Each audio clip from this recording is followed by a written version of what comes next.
Olá, um prazer estar aqui com a Luciana Yang, professora do INSPER, doutora na matéria de economia, professora, já diria a maior economista, a maior especialista em análise econômica do direito.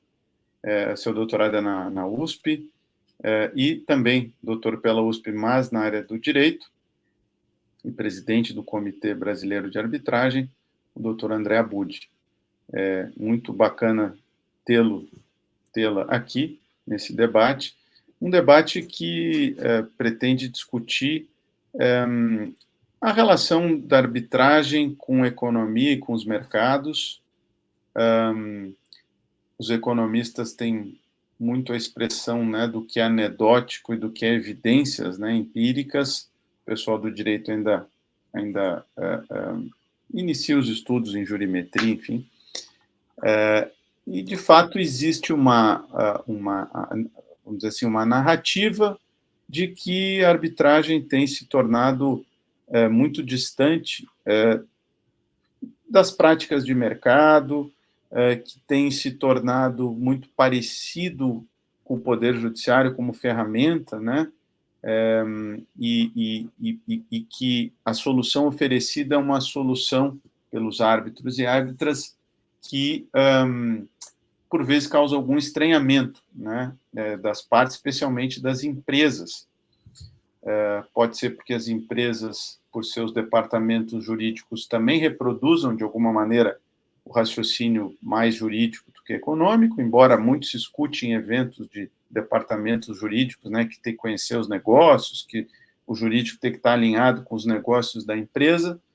Pode ser que isso seja mais discurso do que prática, pode ser que não estejam se envolvendo na escolha dos árbitros ou árbitras, mas é algo que se escuta, né? Se é verdade ou não, se tem evidências ou não, é o que a gente pode discutir aqui, né? E sendo, né, nós aqui, né, conhecedores desse ferramental da análise econômica do direito, né, sempre passa a cabeça o problema da simetria de informações, né? Em que medida a simetria de informações pode ser causa de uma má decisão, e a simetria de informações pode ser mais uma simetria em relação ao mercado, como que ele funciona, do que propriamente jurídica, né? E aí a solução jurídica se estranha para aquele mercado. Por exemplo, né, por vezes a aplicação do princípio da boa-fé objetiva, né, dentro de um padrão ético, digamos assim, que não é compartilhado naquele mercado em que se está discutindo. Uma coisa é um M&A, né, outra coisa é uma discussão sobre um contrato comercial, outras vezes, enfim, são vários os temas. Então, eu começaria, talvez, com o André, porque está no dia a dia das arbitragens e presidindo o principal órgão científico, né, de estudo sobre arbitragem. Qual é a percepção do André em relação a esse tema? E aí, depois, queria ouvir a visão de uma economista que está no INSPER ali, vendo o outro lado, se é que é possível dizer, do balcão ou da moeda. André. Obrigado, Luciano, e com o maior prazer falo aqui com vocês. É um prazer estar aqui também na presença da Luciana Yang, cujo trabalho eu acompanho já há algum tempo, e obrigado pelo convite. Quanto tempo eu tenho nesse momento? Como você quer fazer? Quanto você achar eficiente. Ótimo. Eu vou ser breve, então, nessa observação inicial. Eu acho que talvez esteja operando, também não é de se surpreender, operando no nosso sistema de solução de disputas pela arbitragem, esteja operando também toda a heurística que se espera agiria aqui também. Estou falando especificamente dos vieses da ancoragem e da disponibilidade. Trocando em miúdos, se um processo judicial demora 8 anos, uma arbitragem demorar 3 anos parece razoável para quem está prestando esse serviço. Se uma perícia na arbitragem funciona do jeito que funciona, uma perícia no judiciário funciona como funciona, a arbitragem, se ela for um pouco mais rápida, um pouco melhor, talvez isso signifique que a gente atingiu o ideal na prestação desse serviço. E acho que esses vieses são algo que a gente deve combater, porque a arbitragem não vai atender o desígnio do homem de negócios, do usuário final, se ela for simplesmente marginalmente melhor do que o processo judicial. Ela tem que se comparar com um ideal de solução eficiente de disputas sob a perspectiva do seu usuário. Isso fica muito evidente quando a gente vê nas arbitragens internacionais, com sede no Brasil, com um tribunal essencialmente brasileiro, porque ainda que exista o mesmo efeito da ancoragem sobre um prestador estrangeiro, o cenário alternativo para ele é diferente do cenário do judiciário brasileiro, normalmente muito diferente do cenário do judiciário brasileiro, então ele se espanta. Então, uma arbitragem, por exemplo, eu já vi uma arbitragem do setor de seguros durar 3 meses, com instrução do começo ao fim. Por que isso não pode acontecer no sistema brasileiro? Poderia muito bem acontecer. Então, acho que a questão do tempo, Luciano, é uma das principais em que o que você falou eu vejo ocorrendo na prática. A arbitragem deveria ser capaz, para entregar de fato o que o homem de negócios quer dela, ela deveria ser capaz de durar menos do que a média tem durado. E a gente pode sofisticar isso de outras formas também. A gente tem dados publicados, a gente conhece da professora Selma Lemes, foi feito um pelo SES há mais tempo, que mostra uma média de duração de 18, 19 meses das arbitragens. A média aritmética também a gente pode tentar sofisticar para a extração e divulgação de dados envolvendo a mediana. Teria uma outra utilidade para esse usuário. Uma divisão de tempo por ramo da indústria. Provavelmente uma arbitragem da construção civil dura, na média ou na mediana, um período de tempo muito diferente de uma arbitragem sobre uma discussão de um contrato comercial ou de uma discussão pós-M&A e assim por diante. É útil para o usuário ter esse tipo de informação. Então, o tempo acho que é um principal, talvez, exemplo daquilo que você está falando. A gente deveria ser capaz, como dizia o Toby Landau, pensar com a folha em branco na hora de planejar a duração do nosso processo, ou o David Rivkin gosta de comparar com a ideia do orçamento base zero. A gente tem que pensar em cada caso com a folha em branco. Será que não é mesmo possível fazer aqui uma arbitragem que dure 9 meses? Por que não? Porque a gente está ancorando nas expectativas do nosso judiciário, que nem sempre é o BATNA de todos desses agentes. É o sucedâneo tradicional, na ausência de uma cláusula de resolução de disputas, mas às vezes o BATNA, para o homem de negócio, acaba sendo a transação, a submissão, a concessão. A gente não deveria ter isso no nosso radar. A gente deveria ser capaz de entregar aquilo que ele realmente quis idealmente quando escolheu a arbitragem. Um segundo exemplo, que eu acho que é interessante dividir aqui, apareceu na pesquisa que o Comitê Brasileiro de Arbitragem fez com o Instituto Ipsos em 2021, que eu achei muito interessante. Quando a gente perguntou para os respondentes qual é o principal critério para a escolha de árbitro, as respostas agregadas indicaram que é ele ser especialista ou professor na matéria submetida à arbitragem. Quando a gente divide as respostas pelo perfil profissional, surge uma diferença muito interessante. Para os prestadores do serviço, árbitros e advogados, e câmaras também, o principal critério é esse, ser especialista ou professor na matéria discutida. Quando a gente olha o advogado interno, ou seja, o usuário final, né, o cliente das arbitragens, o principal critério não é esse. O principal critério é ter conhecimento do ramo da indústria ou do negócio dele próprio. Então, a gente tem no nosso mercado hoje um certo descompasso entre o que o usuário acha que é o principal critério para a escolha de árbitro e o que o prestador acha que é o principal critério para a escolha de árbitro. A gente precisa bridge the gap, como se diz. E uma sugestão que eu fiz a esse respeito era para que as câmaras, os árbitros, divulgassem mais, para diminuir, inclusive, a assimetria de informação no momento da nomeação, a experiência deles com determinados ramos da indústria ou ramos de negócios. Que experiência eles têm com mineração e siderurgia, com logística, com serviços financeiros, com distribuição e assim por diante. O usuário precisa disso. A gente precisa estar atento a isso. Mas esses são os dois exemplos que, a meu ver, e com base nos dados, mais saltam aos olhos a esse respeito. Paro aqui por enquanto para poder ouvir a Luciana e você também.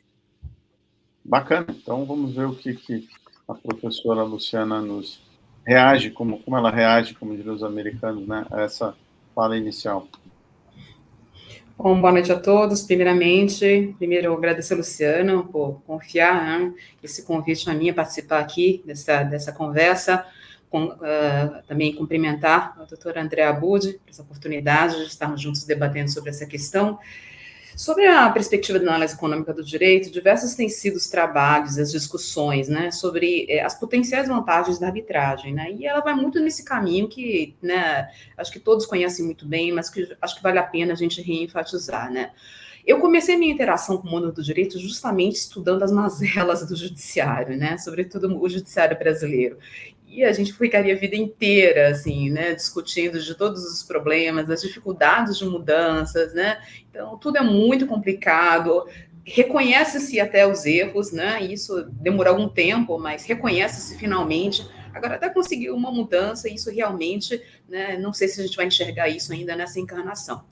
E, de uma certa maneira, assim, dentro de uma perspectiva de análise econômica, a arbitragem teria todas as possibilidades de justamente, né, de uma maneira mais flexível, mais dinâmica, né, por todos os motivos que podemos entrar aqui em detalhes depois, ela poderia resolver, né, e focar em dificuldades que o judiciário teria muitas dificuldades para avançar, né. Então, de uma maneira bem geral, usando um conhecimento, uma conceituação bastante básica, fundamental, né, a questão dos custos de transação. A arbitragem em comparação com o Poder Judiciário, com o sistema judiciário, né, ela tem uma capacidade muito grande de reduzir e de minimizar os custos de transação, sobretudo em duas frentes, né? Na frente do tempo, da eficiência, que já foi colocada aqui, né, pelo André, e também com relação à questão da expertise técnica, né?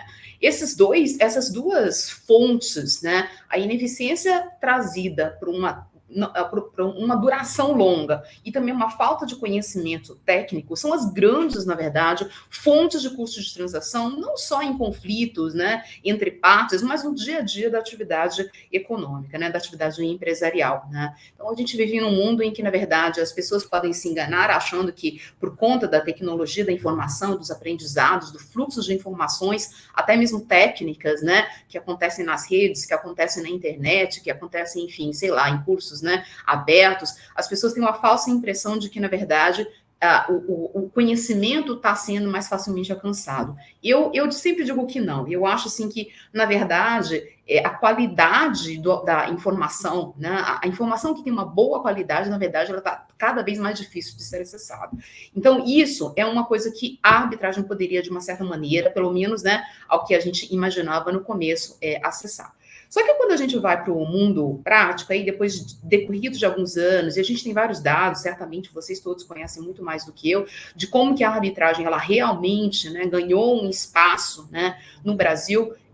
Infelizmente, muito do que era uma promessa, do que nós achávamos que poderiam ser uma promessa, né, ela acabou não se concretizando, né? Então, eu acho que a nossa pergunta hoje no passado, e nós vimos isso em algumas discussões, né, acadêmicas, mas também aplicadas, imaginava-se que a arbitragem ela poderia ser um parâmetro para nivelar por cima o judiciário.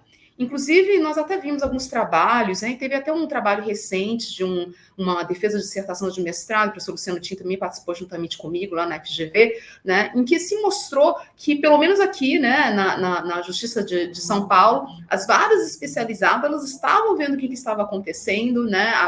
O que estava acontecendo com a arbitragem, estavam utilizando isso como um parâmetro a ser perseguido. Então, é como se começasse a haver uma certa competição, e inclusive alguns juristas colocaram isso. Nós começamos a ter algum tipo de competição com o sistema judicial, uma competição boa, né? Então, eu diria que poderíamos usar a arbitragem para nivelar, né, a resolução de conflitos, né, nivelar por cima.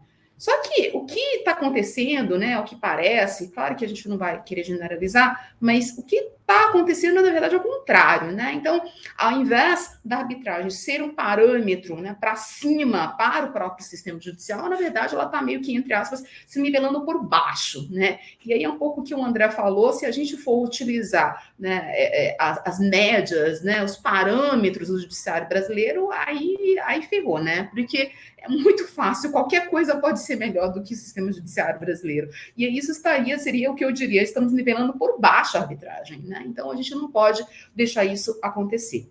A minha pergunta e minha provocação como economista é por que isso está acontecendo, né? Será que isso tem tem a ver com o que o André colocou ali no finalzinho, a escolha dos árbitros, ou será que tem a ver com uma cultura permeando até mesmo, né, as pessoas que atuam no meio empresarial, as pessoas que vão atuar na arbitragem? Será que a cultura, né, judicialista, no mau sentido, agora pensando no mau sentido, né, falando no mau sentido, ela está tão arraigada, né, dentro de toda a sociedade jurídica e empresarial, que mesmo os árbitros que vieram, né, que esse instituto veio com uma ideia de inovar, de renovar, de trazer flexibilidade, as pessoas que passam a atuar no meio não conseguem realmente, né, se separar daquela dogmática, aquela cultura tradicional jurídica, afastada de um conhecimento,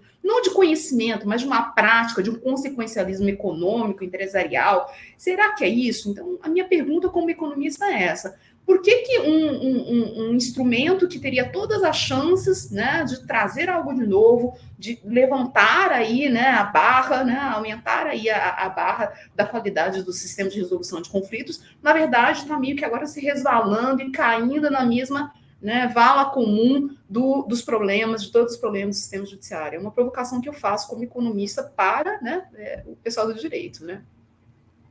Pois é.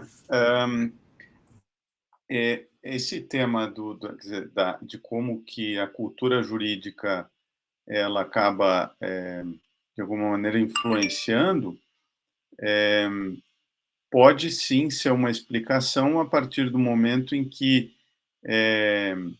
como disse o André, quer dizer, a visão de quem presta o serviço é diferente de quem contrata, ou seja, para o escritório de advocacia é mais importante ser o professor da matéria de direito, né? Porque para ele o argumento sobre boa-fé talvez seja o mais definitivo, porque era como ele sempre fez o caso no judiciário. Eu, no fundo, fui testemunha desse processo de migração, porque os grandes advogados e advogadas de contencioso, lá no final da década de 90, de repente viraram os sócios da área de arbitragem, quase que uma mudança de chave, né? E talvez uma promessa que se teria de maior interdisciplinariedade, ou seja, tem um caso de arbitragem, mas o caso é societário, e aí teria uma equipe de societário e de arbitragem tocando o caso. Eu não sei em que medida que isso de fato se concretizou. E isso sem falar na transdisciplinariedade, que é assim, bom, então é uma arbitragem de seguros, quem vai tocar é uma equipe de direito securitário, alguém que entenda deste mercado, que tem a sua própria lógica, e depois também alguém de procedimento, vamos dizer assim, né? Isso é uma coisa a ser pensada, porque se de fato a gente tratar como tratava antes no judiciário, tratar arbitragem, é difícil que o resultado seja diferente, né? Porque o Einstein já dizia que, se bem que não é exatamente o que o Einstein dizia, mas, né, repetir o experimento esperando uma resposta diferente não seria lá muito inteligente. E, de fato, o que eu escuto, não sei se temos evidências para isso, especialmente do lado de empresas, é isso. Pô, o cara que julgou, a pessoa que julgou completamente fora daquilo que seria esperado no meu mercado, né? A decisão não faz sentido econômico, a decisão, porque aí, no fundo, quando a gente fala de conhecer o meu mercado, eu sempre brinco com meus alunos e alunas na GV que o mercado não é um ente biológico que caminha na rua, né, que tem vontades, desejos, que fica brabo, que às vezes aparece, né, assim, o mercado acordou de mau humor, né? Não, né? Existem pessoas, né, que atuam em determinado mercado, e a ciência que estuda esse mercado é a ciência econômica. Então, eu também não quero culpar aqui só os escritórios de advocacia por fazer o mesmo, mas será que as empresas, os jurídicos de empresa, que repetidamente eu tenho ouvido, né, que tem que conhecer o negócio, virou um certo mantra, tem que conhecer o negócio. Mas como é que eu vou conhecer o negócio se eu não entendo de economia? Porque é a ciência que estuda os negócios, né? Ou administração, enfim. Mas é que a administração é mais o micro, né? E a economia é mais o macro. Não sei, André, o que te parece? Eu concordo com você. Eu não acho que seja um problema de segmento profissional. Eu acho que é um problema cultural. A gente está imerso na cultura da qual a gente faz parte, a cultura forense da qual a gente faz parte, envolve também os membros dos departamentos jurídicos internos. Tem uma frase clássica, né, essas frases de tribunal, que é, bom, num processo, normalmente uma das partes sempre não quer que ele acabe. Às vezes as duas. Então, também tem que ver em que posição essa parte, tá? A gente está falando da questão da duração. Às vezes é uma questão estratégica para a parte, independentemente do conhecimento de negócio, etc., ela quer que o processo dure. Então, o sistema tem que conter os incentivos apropriados para que a parte interessada em que o processo se estenda ao infinito não consiga fazer sua vontade prevalecer em detrimento de todo o funcionamento do sistema e dos incentivos que ele gera repetidamente para os usuários do serviço. E aí, talvez para dar um tom um pouquinho mais positivo ou esperançoso, eu acho que a gente tem dois sinais que a gente já vem testemunhando desde esse período em que você falou, Luciano, do fim dos anos 90, e talvez sejam indicativos de uma mudança, Luciana, ainda na nossa encarnação. O primeiro deles é uma mudança, né, para esse problema cultural, né, que eu chamei no comecinho, que geram esses vieses de ancoragem, da disponibilidade. A gente vê uma diferença muito rápida no perfil e na formação dos profissionais que atuam nesse mercado. Se de fato no começo a gente via uma migração quase que automática dos profissionais do contencioso judicial para essa prática de arbitragem, hoje a gente já vê muita gente que foi formada e só trabalhou com arbitragem desde o começo, o que tem também uma experiência judicial, mas uma experiência paralela ou central com a arbitragem, com, inclusive, formação no exterior e assim por diante. Então, a gente hoje vê uma tecnocracia, dado o crescimento vertiginoso desse mercado dos últimos cerca de 20 anos, a gente já vê uma tecnocracia arbitral sendo formada e aplicando práticas e conceitos diferentes daqueles importados por um backlog cultural da prática forense judicial. Esse acho que é o primeiro ponto de mudança. Nessa mudança, então, para uma tecnocracia, não só pela diferença de formação e de experiência, mas até já de uma mudança geracional mesmo. Pessoas já que passaram pelos bancos da graduação numa realidade em que o ensino da própria arbitragem de outros meios extrajudiciais de solução de disputas já passou a ser obrigatório. E a segunda o segundo desses sinais positivos a gente está na ponta do árbitro. Também em razão do crescimento muito grande do número de arbitragens, do mercado da arbitragem no Brasil, hoje existe uma demanda, muitas vezes, por árbitros estrangeiros. E, portanto, também por isso, uma competição maior para a prestação desse serviço e, portanto, uma pressão por melhor qualidade e eficiência na prestação desse serviço. E quando a gente vê, atuando em casos envolvendo partes brasileiras, envolvendo o direito brasileiro, árbitros muito qualificados e estrangeiros que trazem uma realidade cultural, né, e portanto, uma âncora muito diferente da nossa com relação ao que é um processo célere, ao que é um processo eficiente, um processo capaz de atender às necessidades do usuário final e etc., isso causa um efeito.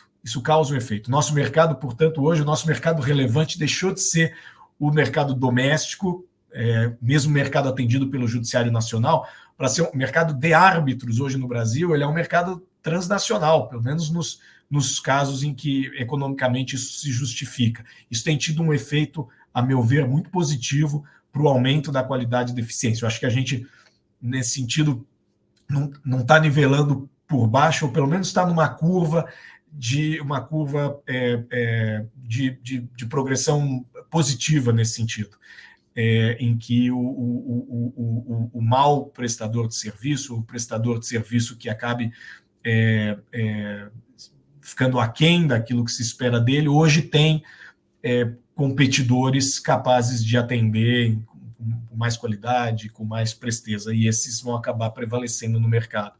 A despeito de todas as assimetrias também envolvidas na escolha do árbitro, isso é algo que tem sido aparente hoje nas grandes causas. Árbitros, esse caso que eu dei como exemplo, uma arbitragem de seguros, que durou 3 meses, do início ao fim, conforme era a demanda das partes, por certeza naquela solução, tinha elementos de direito brasileiro, foi trazida a homologação aqui, apesar de ter sede no exterior, e funcionou super bem. E eu foco, Luciano, quando você diz sobre os problemas na decisão, eu estou focando um pouco na questão do tempo, porque a gente sabe que a certeza sobre o momento da solução é muito importante, às vezes tão importante quanto o próprio conteúdo dessa solução. Essa é uma formulação que já apareceu, né, de formas diferentes por vários autores, inclusive da economia, né? Mas eu gosto da formulação do Brandeis, ex-ministro da Suprema Corte Americana. Quer dizer, na maior parte das vezes, é mais importante que a regra seja definida do que ela seja definida corretamente. Então, a segurança sobre ter uma definição com trânsito em julgado em que seja 1 ano e meio, que sejam 2 anos, já seria um ativo muito, muito relevante para o usuário, até, aliás, para o usuário direto, para a parte do processo, e para o mercado, indiretamente, para eventuais financiadores, terceiros, porque conseguem botar preço nesse ativo com mais facilidade quando tem uma ideia precisa do momento em que você vai ter a solução final execuível a respeito daquela contingência, né? Pensando sobre esse ponto de vista de precificação desse ativo contingente e futuro, o momento em que ele se concretiza é essencial para a parte, para os terceiros eventualmente interessados em transformar esse ativo num recebível, é essencial para eles conseguirem colocar preço, né? Isso a gente não pode esquecer. Perfeito. Você está ressaltando bastante essa questão do tempo, segurança jurídica, precificação, mas eu volto aqui com a Luciana na questão da percepção de qualidade, vamos dizer assim, né? Então, a gente teria aí, né, o custo da demora e o custo de uma decisão ruim ou imperfeita. Uma desembargadora do TRF4, né, Cláudia Cristofani, fez um trabalho de mestrado sobre precisão da decisão judicial e ela tenta ela correlaciona precisão e informação. Né? Você tem um nível ótimo de informação para dar uma boa decisão. Você precisa, com certeza, de algum tempo, né? Então é difícil você dar uma boa decisão em curto espaço de tempo, né? Se o juiz ou a juíza tiver 10 minutos para estudar um processo, não vai conseguir se informar suficiente para dar uma boa decisão. Então, talvez o judiciário peque pela falta, né? Falta tempo para se informar. Eu, às vezes, critico a arbitragem, quem sabe, pelo excesso de informação, porque 15 testemunhas dificilmente vai melhorar a qualidade de informação. Né? Tem muitos estudos aí comportamentais que o excesso de informação é ruim, mesmo para especialistas, mas eu chamo a atenção que são 2 assimetrias informacionais que podem causar uma má decisão. E aí queria ouvir a Luciana nisso. A assimetria informacional em relação aos fatos que é o mercado, ou seja, eu não entendo aquele mercado e eu vou precisar ser educado naquele mercado. Quer dizer, isso tem um custo. Então, se eu pegar alguém que está acostumado com M&A, teoricamente, não precisar ser educado em relação a este mercado, né? E depois da própria simetria jurídica. Que aí pega um professor de uma matéria, possivelmente a simetria jurídica seja menor, mas a crítica vem sendo feita sobre a simetria de funcionamento daquele mercado. Faz sentido para você, Luciana, esse aspecto de assimetria informacional, falta de conhecimento de economia e decisões que não fazem muito sentido? Não, com certeza sim. Acho que se você deu 2 exemplos aí, em que, como os economistas sempre dizem, tudo é uma questão de trade-offs, né? Então, o trabalho da doutora Cláudia Cristofani, ela focou muito nessa questão, né, do custo do erro e do custo administrativo, né? E não tem como, assim, minimizar os dois ao mesmo tempo.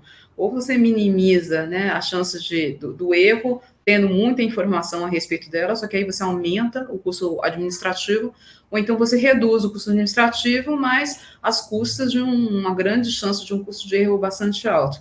E aí o que você colocou esse segundo exemplo agora, a segunda questão agora, né, que é um custo de conhecimento ou de assimetria de conhecimento, assimetria de informação com relação à atividade mais econômica, vamos dizer assim, vis-à-vis com o custo de conhecimento de talvez uma profundidade maior, né, na questão mais jurídica. Não tem como minimizar os dois. Talvez com muita experiência, com muito investimento, né, da pessoa, da parte que eventualmente vá fazer, né, um julgamento, ela consiga, mas isso vem às custas de muito tempo também, de vida aqui no caso, né. Eu acho assim que também é uma escolha não só do cliente, não só também da própria pessoa que vai, né, que vai fazer. Assim, claro que idealmente a gente teria, né, a gente conseguiria, né, resolver essa equação, mas se fosse assim para escolher, talvez pensando em termos da própria formação, né, de boa parte dos árbitros, vejam, assim, pelo que eu ouvi dizer, que não necessariamente a pessoa precisa ter uma formação em direito, né? Vocês podem me confirmar isso depois. Só que eu não conheço árbitros que não tenham formação em direito, uma formação técnica específica, por exemplo, no setor de engenharia, quando for tratar de um conflito na área de engenharia.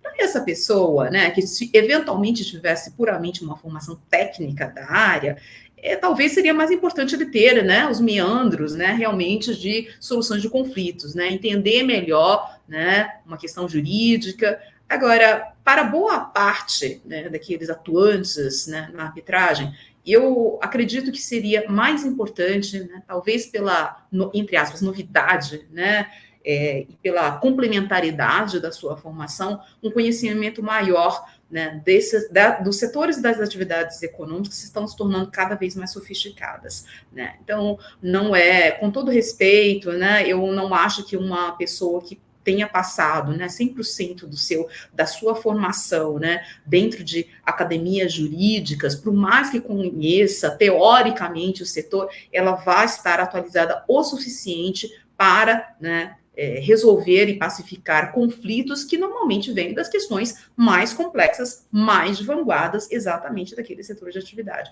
Você precisa de conhecimento muito, muito técnico e muito avançado, moderno, né, para realmente conseguir entender, né, e aí tem mais uma formação aí que eu complementaria que o Luciano colocou, entender as consequências das suas decisões, né? Então, a gente tem falado muito, eu tenho falado, o Luciano também tem falado muito sobre a falta de visão consequencialista dos magistrados, e os árbitros também precisam ter uma visão consequencialista.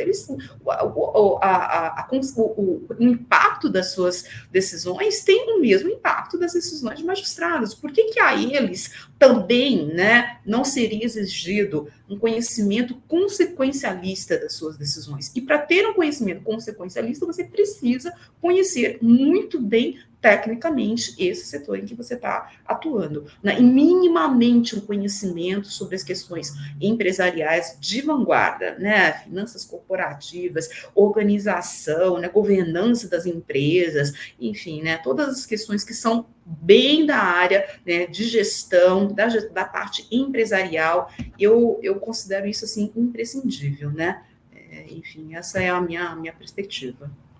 E é curioso que eu estava pensando aqui, o trabalho da Ana Nani dá conta justamente de que o judiciário, quando especializou, melhorou eficiência e qualidade, né, na percepção, inclusive, dos usuários, e gerando ali uma competição para arbitragem, porque, no fundo, se o que a gente busca é conhecimento jurídico, o conhecimento jurídico, possivelmente o juiz que passa num concurso super exigente e se especializou vai ter. Eu acho que aí fica faltando o diferencial da experiência de mercado. E aí, paradoxalmente, André, eu que testemunhei um pouco o início, isso é bom e ruim, né? Mas eu aprendi com os grandes mestres lá, Carmona, Huck, que não são meus amigos, mas com quem eu já trabalhei, eles era aquela visão acadêmica mais antiga de que o professor também advogava, né? E hoje talvez há uma especialização que é boa do ponto de vista acadêmico, é assim nos Estados Unidos, mas por outro lado falta a experiência de resolver problemas. Eu acho que isso é eu aprendi nos Estados Unidos que lawyer is a problem solver, né? Not a creator, né? E por vezes o advogado aqui vira um fabricante de custos de transação, né? Porque não sabe resolver o problema. Ao passo que na faculdade de engenharia, até mais que em economia, o cara ele aprende a resolver problema concreto, né? Definitivamente resolver. Quando eu dava aula de processo, eu dizia para os alunos, olha, a gente vai aprender a impugnar, agravar, impetrar, recorrer, são tantos verbos, resolver, esse nós não vamos aprender aqui, infelizmente. Claro que eu estava sendo irônico, mas tem um juiz que num evento de análise econômica do direito, ele brincou que se sentiu enganado pela matéria de teoria do processo, porque ele não conseguiu resolver um problema prático com a teoria da ação, né, nem da jurisdição.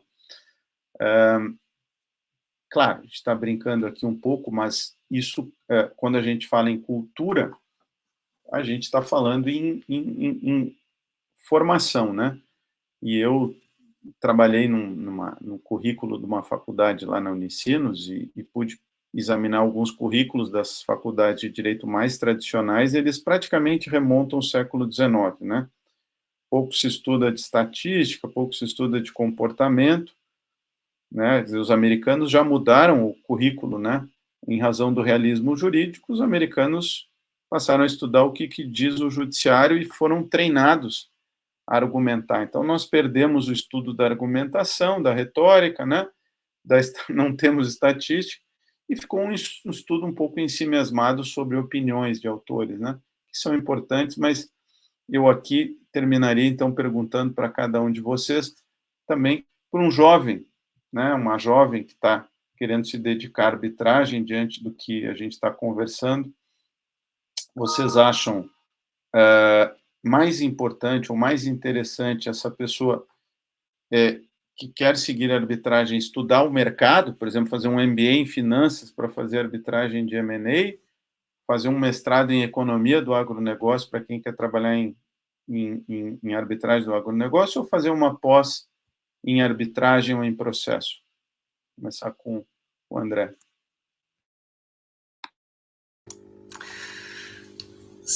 Luciano, você vê como uma questão cultural importante. A solução ideal para o problema que a gente está falando talvez não passe só por bancos escolares. Se a gente lembrar das próprias origens da arbitragem, aí eu estou falando tanto das origens remotas, né, na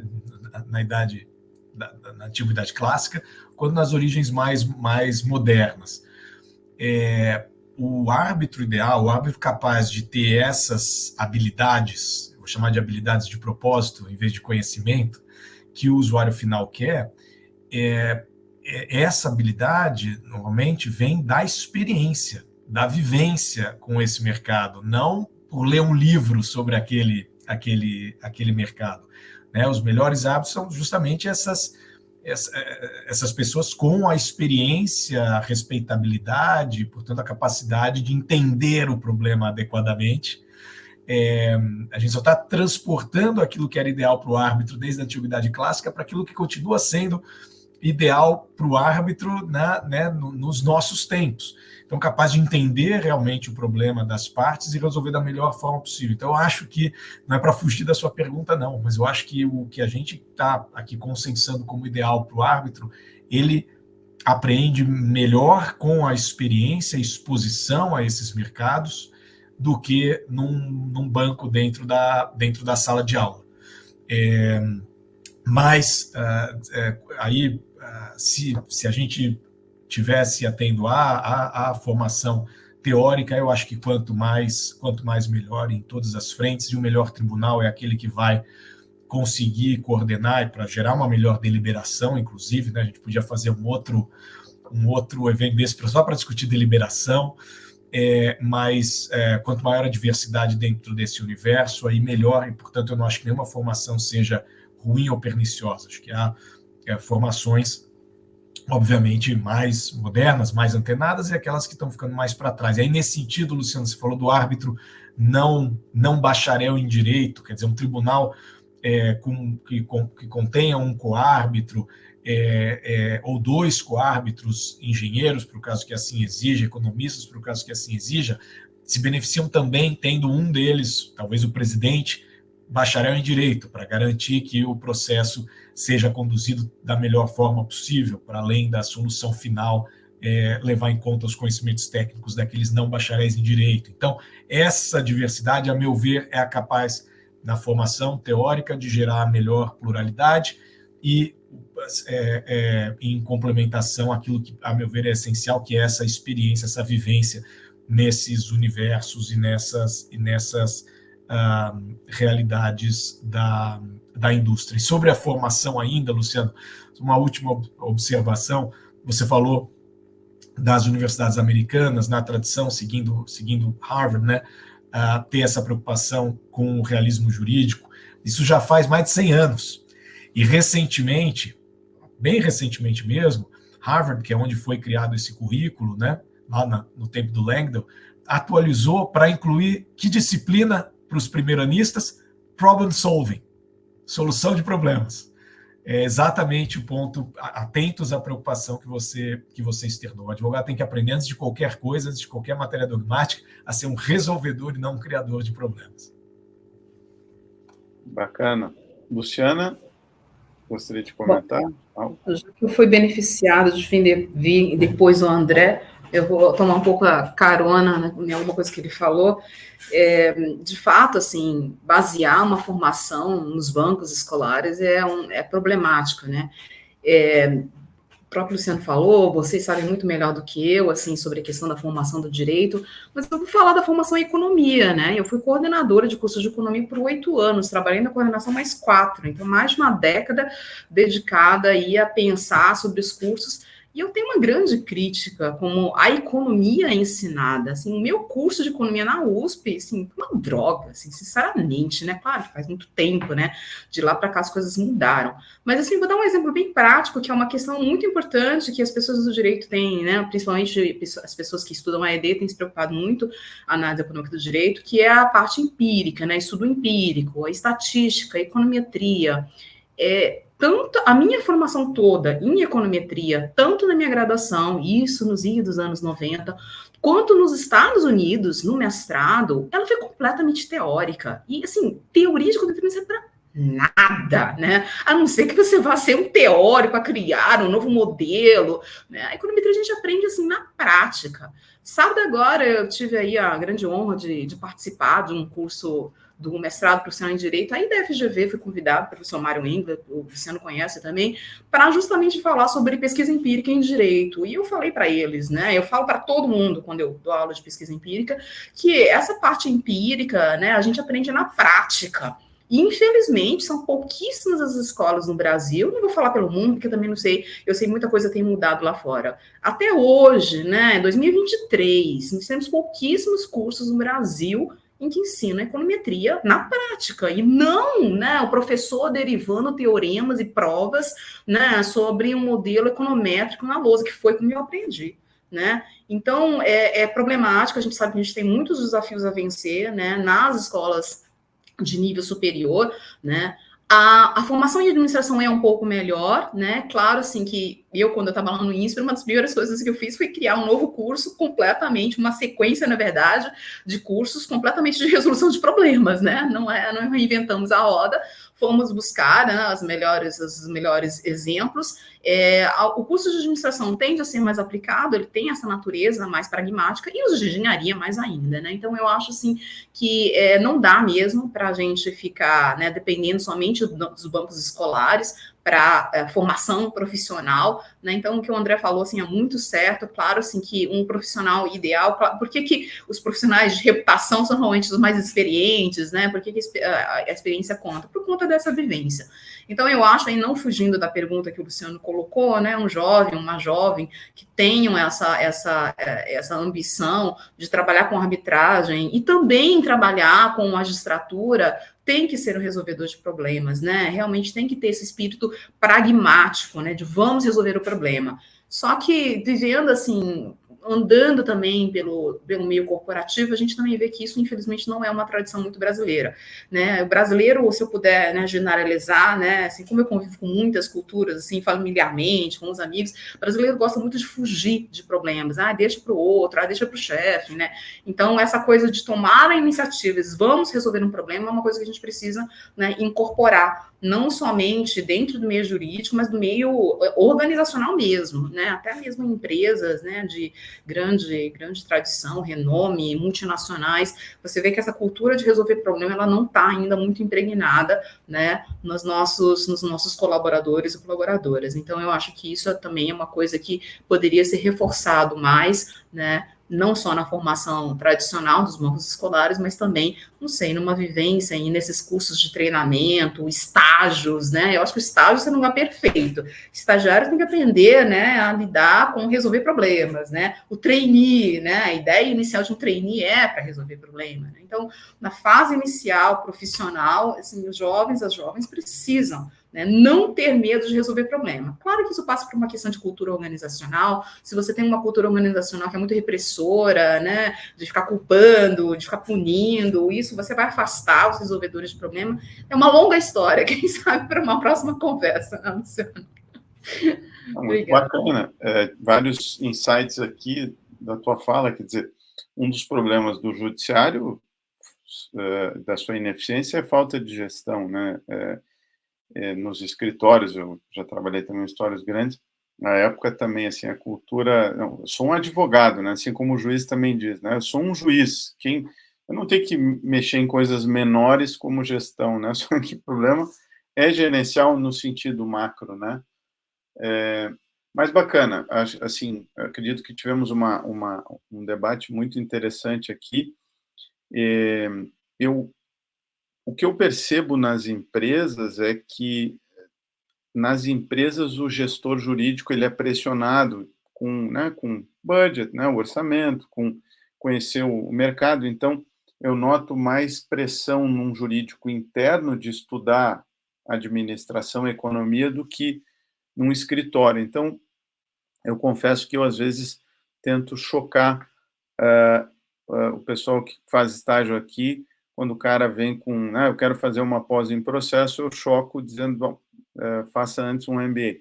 Quer dizer, uma provocação acadêmica que o André habilmente não caiu, nem a Luciana, né? Até porque, sim, claro, o ideal é evidente ter quanto mais conhecimento, melhor, né? Agora, é que é muito difícil a gente, depois de uma pessoa bem formada, numa boa instituição, numa determinada linha cultural, abandonar, né, este viés, né, vamos dizer assim, né? Então, eu sempre, especialmente na graduação, eu tento inocular alunos e alunas com alguns vírus da dúvida, né, sobre certos dogmas, inclusive dogmas que tem na própria economia, né? Eu acho que, em linhas gerais, com muito cuidado, os economistas são ainda menos treinados a resolver problema que advogado, né? E divagam, às vezes, ainda mais com modelos, enfim, né? Nós, pelo menos, trazemos problemas para os economistas resolverem. Mas, muito bem. Palavras finais. Me ocorreu também aqui a fala da Luciana,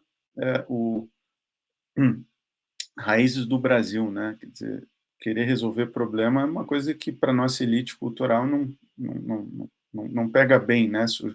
Acho que ele tem uma passagem de sujar a mão de graxa, não é uma coisa assim que, né, a elite brasileira gostaria que estuda, né, na época que ele escreveu, direito, né? Mas, enfim, só uma digressão aqui cultural, já que o tema veio tanto, né?